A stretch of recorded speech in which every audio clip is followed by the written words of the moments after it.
everybody, Anthony is here. In this video we'll talk about how I created this particular guy. It's different from the previous video because I used different sculpting technique inside 3D code and also different material adjustments inside Keyshot.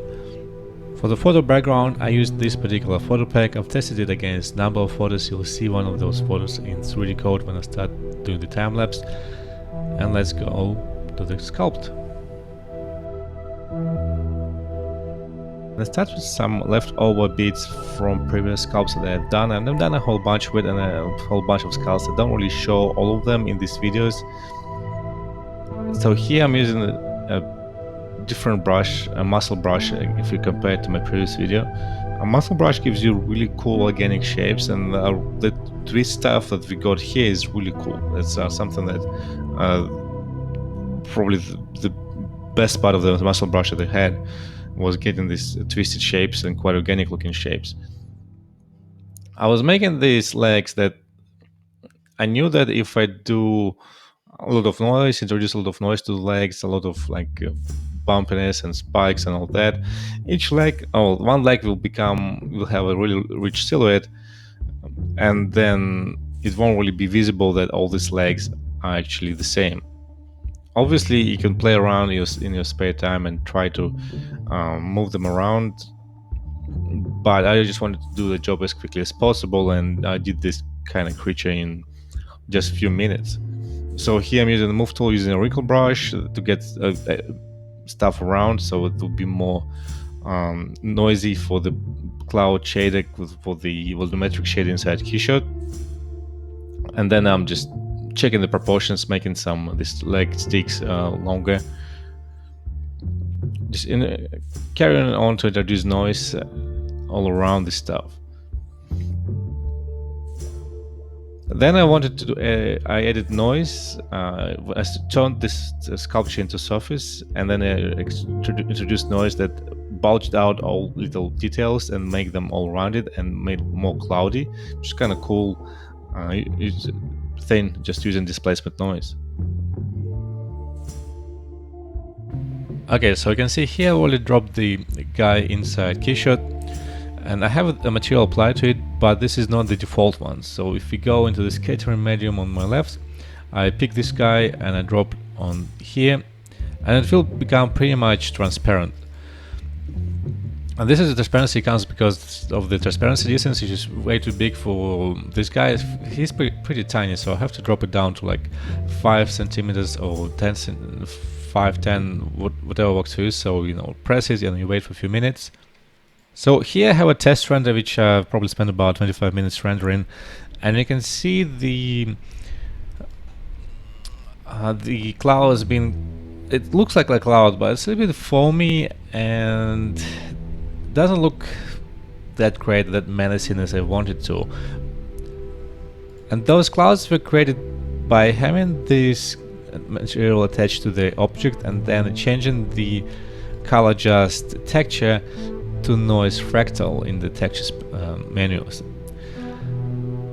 But the look that I got on my spider was actually coming from occlusion.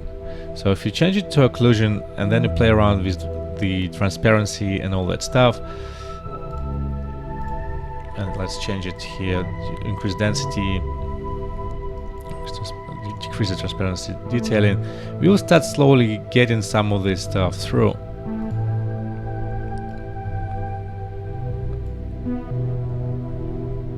So it took about a minute to play around with the values. So I occluded, I made it a bit gray, less transparent, actually a bit more transparent, and then radius I dropped it down quite low. You can see it's 0.1, and fall off is really low, so that allowed me to get this combination of being kind of liquid smoke, sharp smoke, and bigger shapes.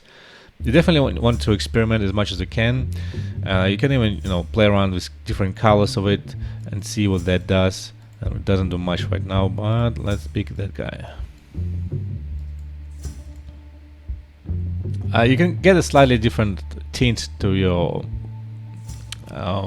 fog and cloud, playing around with that stuff. So then you just render it out as render. Usually render all the passes out just in case, so I have a backup stuff if I need to do extra work in Photoshop. And here I'll just deconstruct my work in that Photoshop. This is my final smart object that's got some extra sharpness and a little bit of noise. I've also tested out with this particular color lookup layer here. I've already used this particular color lookup for my previous piece, though I like how it looks. I didn't want to look at it, use it again. So let's go inside of it. And here it shows the whole image. So a bunch of color correction, a little bit of like a spotlight on top, then another color correction, then we have our guy. You can see I've drawn some just extra shapes to push the front leg a bit in front, and so make it a bit more solid. Then a lot of just a little bit of foggy stuff all around. Then I made this whole photo much bigger than it was, so it's like maybe 50% wider, so I had to cut and paste some water around and put it in, then edit just the fog so it didn't look too CG, and maxed out certain parts of the body of the spider. So if I disable this layer mask, you'll see some of the bits coming through. So I just wanted to delete certain parts, erase certain bits. I've added this kind of fakeish reflections here. They help a little bit.